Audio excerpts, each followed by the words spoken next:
Good morning दोस्तों।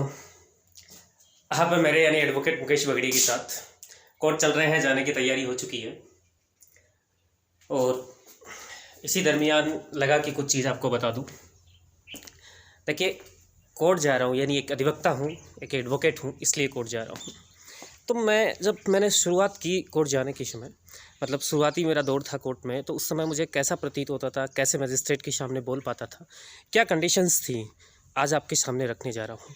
क्योंकि हो सकता है मेरे ब्लॉग्स पर कुछ अधिवक्ता भी जुड़े हों और नए नए अधिवक्ता भी हों, और कुछ लोग ऐसे भी हों जो LLB करके अधिवक्ता बनना चाहते हों। तो उनको तो ये चीज़ जानना बेहद आवश्यक है कि क्या क्या चीज़ें स्ट्रगल करनी पड़ेगी कोर्ट में आपको, और आप जब फर्स्ट टाइम मजिस्ट्रेट के सामने जाएंगे तो आपको कैसा फील होगा, इस बात को जानना उनके लिए तो बेहद आवश्यक है। देखिए, सबसे पहले जब आपका सीनियर, जो भी सीनियर होंगे, वो आपको मजिस्ट्रेट के समक्ष भेजेंगे किसी फाइल में डेट लेने के लिए, क्योंकि शुरुआती समय में आर्ग्यूमेंट करने के लिए कभी भी आपके सीनियर आपको नहीं भेजेंगे।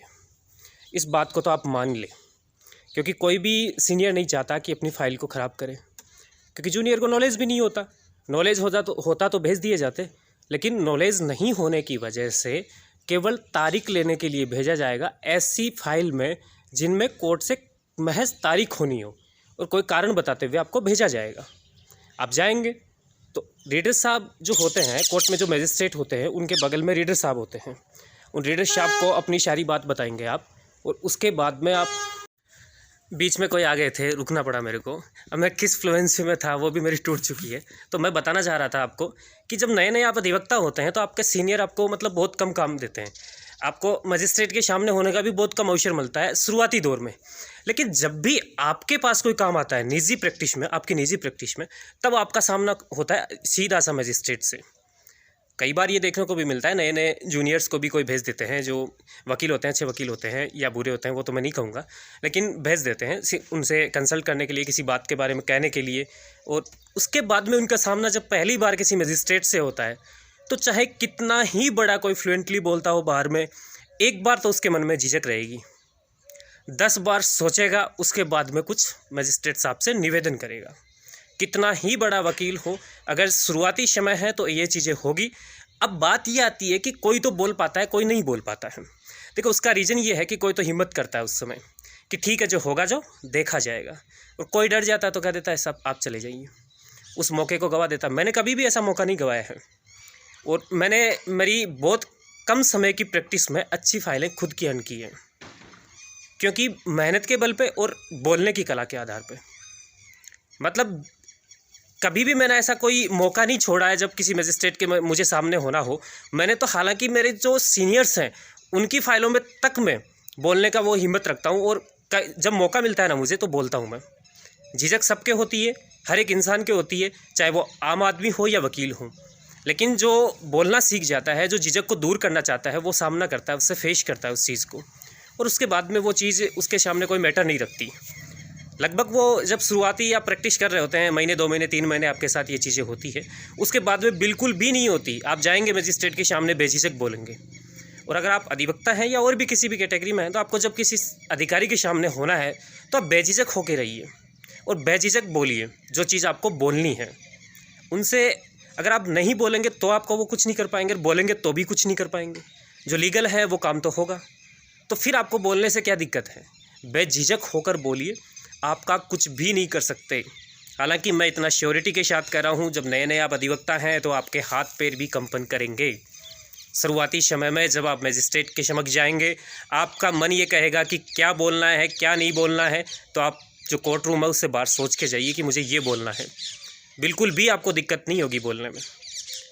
मैंने भी जब शुरू किया है तो उसी समय जब मुझे बोलना होता था कुछ भी चीज़ें, तो मैं पूरी चीज़ को ऐसे कंफर्म करके जाता था कि मुझे ये चीज़ बोलनी है। आज तो मेरी हैबिट हो गई है, अगर उनके कोई भी सवाल आते हैं तो मैं उनका जवाब दे सकता हूँ, मुझे कोई इशू नहीं होता। और हालांकि जो मैजिस्ट्रेट हैं वो भी कोऑपरेट करते हैं नए नए अधिवक्ताओं को, उसमें कोई दो राय नहीं है। मैंने देखे 99% जो जजेज़ हैं वो कोऑपरेट करते हैं नए नए अधिवक्ताओं को। तो बोलने से झिझक रखने की कोई आवश्यकता नहीं है आपको। हालांकि शुरुआती दौर में जो मैंने सारी चीज़ें बताई है आपको, आपके मन में भी डर रहेगा, आपके हाथ पैर भी कंपन कर सकते हैं, चाहे आप कितना ही फ्लुएंटली बोलते हो। लेकिन कोर्ट एक ऐसा परिसर है जहां बोलने के लिए आपको हिम्मत चाहिए। और सबसे बड़ी चीज़ है कि आपके पास आपकी पार्टी खड़ी होती है आपके पीछे, और बहुत से अधिवक्ता भी खड़े होते हैं और बहुत से लोग भी खड़े होते हैं। आपको उनके सामने बेझिझक बोलना है। सबसे बड़ी चीज़ ये भी रहती है कि आपको ये एहसास होता है कि कब मजिस्ट्रेट साहब, जज साहब आपसे कोई क्वेश्चन पुटअप करेंगे। तो उस वजह से अहम डर होता है एक नए अधिवक्ता का, वो यही होता है। तो आप पहले से तैयारी करके जाइए, किसी भी फाइल में आपके सामने ऐसी कोई कंडीशन आएगी ही नहीं। और फिर आप महीने, 2 महीने, 3 महीने जब उनके सामने फेस करेंगे सारी चीज़ों को, तो ऐसी दशा में आपके सामने सारी समस्याएं समाप्त हो जाएगी।